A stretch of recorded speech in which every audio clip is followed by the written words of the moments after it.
일본의 바람.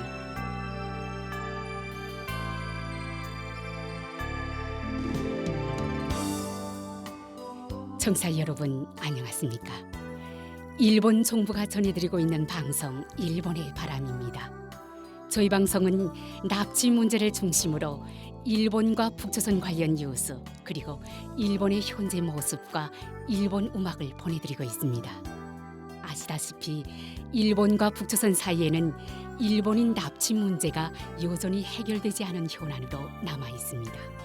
북조선에 의해 납치된 일본인 가운데 5명은 돌아왔지만 그 밖에 많은 피해자들은 생사 여부조차 모르는 채 아직까지 고향으로 돌아오지 못하고 있습니다. 일본 정부는 북조선 측에 모든 피해자들의 안전을 확보하고 그들을 즉각 귀국시킬 것을 강력히 요구하고 있습니다. 일본과 북조선은 이웃에 있음에도 불구하고 아직까지 공식적으로 외교 관계를 맺지 못하고 있습니다. 일본 정부는 불행했던 과거를 청산하고 납치 문제를 비롯한 여러 현안들을 해결해 국교 정상화를 실현시킬 방침입니다. 그래서 저희 방송에서는 일본과 북조선 사이에 가려놓여 있는 가장 중요한 과제인 일본인 납치 문제를 중심으로 다루고 있습니다. 그럼 오늘도 마지막까지 함께 해주시기 바랍니다. 먼저 일본의 바람 뉴스입니다. 현지 시간 8월 18일 미국 캠프 데이비드를 방문 중인 기시다 총리는 조세프 바이든 미국 대통령 그리고 윤석열 한국 대통령과 함께 일미한 정상회담을 가졌습니다. 세 나라 정상들은 법치주의에 기반한 자유롭고 열린 국제 질서를 유지하기 위해 튼튼한 각각의 양국 관계를 기반으로 오늘 회담을 계기로 일미한 동반자의 새 시대를 선언했습니다. 아울러 일미 동맹과 미한 동맹의 전략적 연계를 강화하고 일미한의 안전보장 협력을 보다 높은 단계에 끌어올리는 것에 일치했습니다. 바이든 미국 대통령은 일본 및 한국 방해에 대한 미국의 확대 억제에 관한 약속은 공고하며 미국의 모든 종류의 능력에 의해 뒷받침되고 있다는 것을 재확인했습니다. 이어 세 나라 정상들은 북조선의 탄도미사일 발사가 국제사회의 평화와 안전을 위협하고 있다고 강력히 비난하고 유엔 안보리 결의에 따른 북조선의 완전한 비핵화 목표를 재확인했습니다. 세 나라 정상들은 지역 억지력과 대처력 강화 및 유엔 안보리 결의의 완전한 이행 확보에 지속적으로 긴밀히 협력해 나갈 것을 확인하고 2024년에는 일미한 세 나라가 모이는 유엔 안보리에서 긴밀히 연계해 나가기로 했습니다. 그리고 북조선과의 대화의 길이 열리고 있는 것에 대해서도 인식을 같이 했습니다. 또한 기시다 총리는 납치 문제에 대해 바이든 미국 대통령과 윤석열 한국 대통령으로부터 일관된 지지를 받고 있는 것에 대해 재차 감사의 뜻을 표명했습니다. 또한 세 나라 정상들은 일미한 협력의 전략적 중요성을 바탕으로 힘에 의한 일방적인 현상 변경 시도와 우크라이나 정세를 포함한 지역 정세에 대해 의견 교환을 하고 자유롭고 열린 인도 태평양 실현을 위해 특히 아세안 국가 및 태평양 도서국과의 협력의 연계에 대해서도 의견을 교환했습니다. 또한 중요 신흥 기술 협력이나 공급 사슬의 강인화를 포함한 경제 안전 보장 분야 등에 있어서의 제휴 강화에 대해서도 의견을 교환하고 일미한의 협력의 저변을 한층 더 확대해 나가기로 했습니다.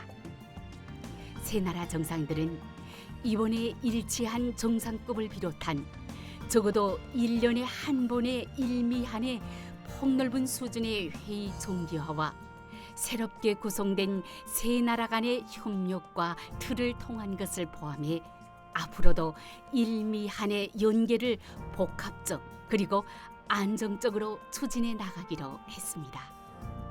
그리고 같은 8월 18일 기시다 총리는 윤석열 한국 대통령과 이란 정상회담 그리고 조세프 바이든 미국 대통령과 일미 정상회담을 각각 가졌습니다.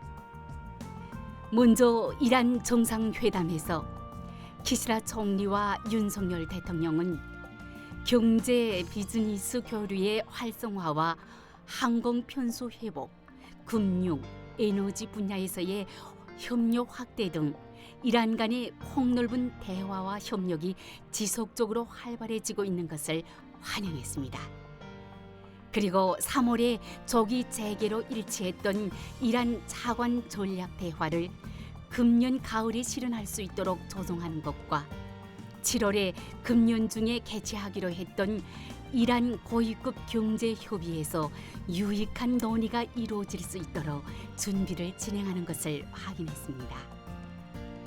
두 정상은 이날 열린 일미한 정상회담이 일미 동맹과 한미 동맹 간의 연계를 강화하고 일미한 안보 협력을 보다 높은 단계에 끌어올리는 획기적인 성과를 낸 것을 환영했습니다.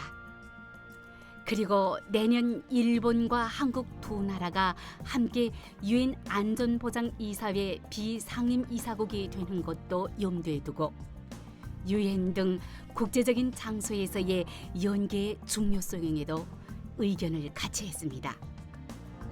두 정상은 올해 후반에도 국제회의의 기회 등을 활용해서 계속해서 자주 의사소통을 해나가기로 했습니다.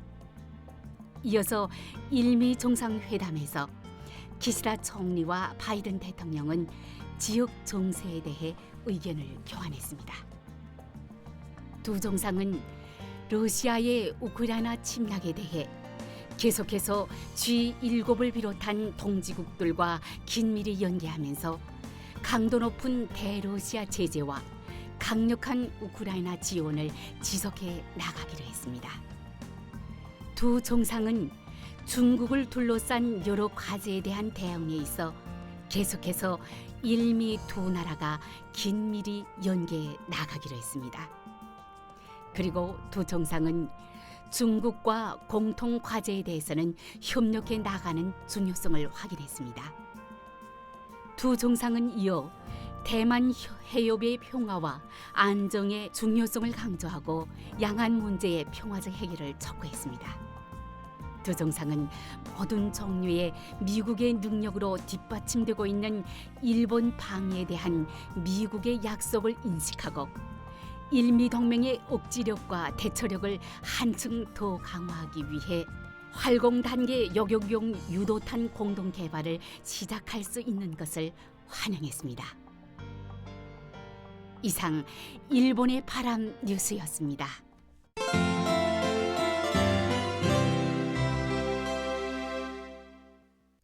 이어서 일본에 살고 있는 조선 반도 출신인의 일본 문화 소개 코너를 보내드립니다. 북조선의 청취자 여러분 안녕하십니까? 어느덧 9월이 되었네요. 북조선에서 9월은 노동자, 농민, 학생 등 모든 주민이 작물의 수확에 총동원되는 시기로 저희 경험으로는 수확 작업은 많이 힘들었지만 한편으로 배부르게 먹을 수가 있는 기회이기도 하였습니다. 오늘의 일본 문화 소개 코너에서는 일본의 언론, 출판의 자유에 대하여 이야기해 드리려고 합니다. 북조선의 청취자 여러분, 자신의 생각까지도 통제받고 있는 북조선의 여러분들로서는 언론, 출판의 자유라는 말 자체를 이해하기가 어려우실 것이라 생각합니다. 언론, 출판의 자유는 인간이 아무런 제약이나 간섭도 받지 않고 표현 행위를 할 수 있는 자유입니다. 언론, 출판에 대표되는 표현의 자유는 인간의 기본적 인권 중에서도 가장 근간 부분으로 인정되고 있고 모든 민주주의 국가에서 헌법의 근간으로 되고 있다고 합니다. 일본의 헌법은 기본적 인권에 대하여 침해할 수 없는 영구의 권리로 정하고 집회, 결사 및 언론, 출판, 기타 일체의 표현의 자유는 이를 보장한다라고 표현의 자유를 보장하고 있습니다. 특히 사상과 의견을 도서와 잡지 등으로 출판하고 발표하는 자유가 표현의 자유의 일부로서 보장되고 있습니다. 따라서 일본에는 정치, 사회, 문화, 생활 등의 다양한 분야에 관한 책이 아주 많습니다. 저도 책을 통하여 일본의 사회와 문화 그리고 경제를 알 수 있었고 일본 사회에 적응하는 데 큰 도움을 받았습니다만 일본에서는 누구나 자기가 경험한 것이나 아이디어를 책으로 출판할 수 있습니다. 북조선의 청취자 여러분, 저는 지난 주말 일본 출신으로 북조선에 한번 귀환한 후 탈북하여 현재는 한국에서 살고 있는 분이 출판 기념 모임에 참가하였습니다. 도쿄 도세미 이탈리아 레스토랑에서 열린 출판 기념 모임에는 NGO 단체의 관계자와 대학 교수와 학생, 신문기자 등 약 60여 명이 참가하였습니다. 저자인 이 씨는 인사말에서 자신이 살아온 70년 인생의 대부분을 북조선에서 보냈고 일본에 있었던 것은 극히 짧은 기간에 지나지 않았지만 자신과 가족의 마음에는 항상 일본이 있었다고 말했습니다. 또한 탈북자인 자신의 인생에 대해 쓴 책을 높이 평가하여 출판할 수 있도록 도와주고 기념 모임까지 이뤄진 일본인 관계자들과 일본 사회에 대한 감사를 말했습니다. 이 씨는 이전부터 조선반도에로의 현관으로 알려진 일본의 야마구치현 시모노세키에서 태어나 자란 제1조선인으로 1959년에 시작된 귀환 사업으로 부모를 따라 북조선으로 건너갔지만 그 후 탈북을 하여 수많은 고난 끝에 한국에 도달하였다고 합니다. 이 씨는 갇힌 낙원이라는 제목의 책에서 조선 소급학교 2학년생이었던 1960년에 지상의 낙원이라고 선전되어 있던 북조선으로 갔지만 현실은 선전과는 전혀 다른 것에 큰 충격을 받았다고 하였습니다. 또한 그때의 북조선의 모습에 대해 당시는 일본은 고도 성장기가 시작되었던 시기로 거리에는 활기가 있었는데 북조선에는 생기가 없었고 니가타 항이 천년색 사진이었다고 하면 청진항은 흑백 사진이었다라는 말로 표현했습니다. 이 씨는 1971년에 인민군에 입대하였고 제대 후에는 의학대학에 진학하여 의사의 길을 걸어온 제1조선인 출신자로서는 아주 보기 드문 케이스였습니다. 의사로 근무하였고 병원장으로 된 이 씨가 체험한 북조선의 의료 시스템은 상상을 초월하였다고 합니다. 형식으로는 무상치료 제도이지만 약이 처방되지 못하는 것을 무상치료라고 부를 수 있을까라고 질문하였다고 합니다. 1990년대 후반에 이른바 고난의 행군이라고 불리우던 시기에는 인구의 10% 전후가 아사 또는 굶주림에 의해 병사하였지만 국가는 자국민을 구조하는 것이 아니라 핵과 미사일 개발에 막대한 재원을 사용하고 있는 것에 대해 북조선의 미래에 대한 희망은 완전히 사라지고 체제의 환멸을 느낀 것이 북조선을 떠난 이유였다고 말했습니다. 이 씨는 그때로부터 수십 년이 지난 지금도 다시 아사자가 증가하고 있어 그때와 가까운 상황이 일어나고 있는 것에 대해 원통을 호소하였습니다.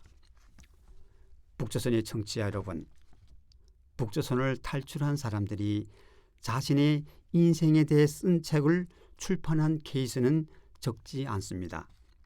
그 가운데는 전 영국 주재 북조선 대사관 공사였던 태용호 한국 국회의원의 부인인 오혜선 씨가 최근에 낸 회고록 런던에서 온 평양 여자라고 하는 책이 있고 일본에서도 소개되어 화제가 되었습니다. 일본을 비롯한 대부분의 민주주의 나라들에서는 언론, 출판 등의 표현의 자유를 보장함으로 인해 국민들이 국가의 정책을 감시하고 여론을 환기시켜 잘못된 정책을 수정하는 역할도 하고 있다고 합니다. 저는 북조선의 체제가 인류의 기본적 인권인 표현의 자유를 말살하고 있기 때문에 당국의 잘못된 정책을 수정하는 시스템을 가지고 있지 않는 것이 북조선의 발전을 억제하는 최대의 장애라고 생각하고 있습니다. 오늘의 일본 문화 소개 코너에서는 일본의 언론, 출판의 자유에 대하여 이야기해 드렸습니다. 일본 문화 소개 코너를 청취하고 계시는 북조선의 여러분, 대단히 감사합니다. 안녕히 계십시오. 이상 일본 문화 소개 코너였습니다.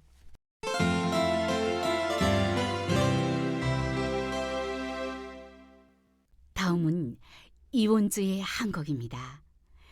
이본주는 1974년의 히트곡 아그네스 첸의 포켓 가득한 비밀, 그리고 1989년의 히트곡 지기의 글로리아 두 곡을 보내드립니다. 그럼 들어보십시오. 실제 단파 라디오 방송에서는 이 시간에 음악을 보내드리고 있으나 이 인터넷판에서는 저작권 문제로 음악 연주를 생략하겠습니다. 양해해 주시기 바랍니다. 아그네스 첸의 포켓 가득한 비밀, 그리고 지기의 글로리아 두 곡을 들어보셨습니다.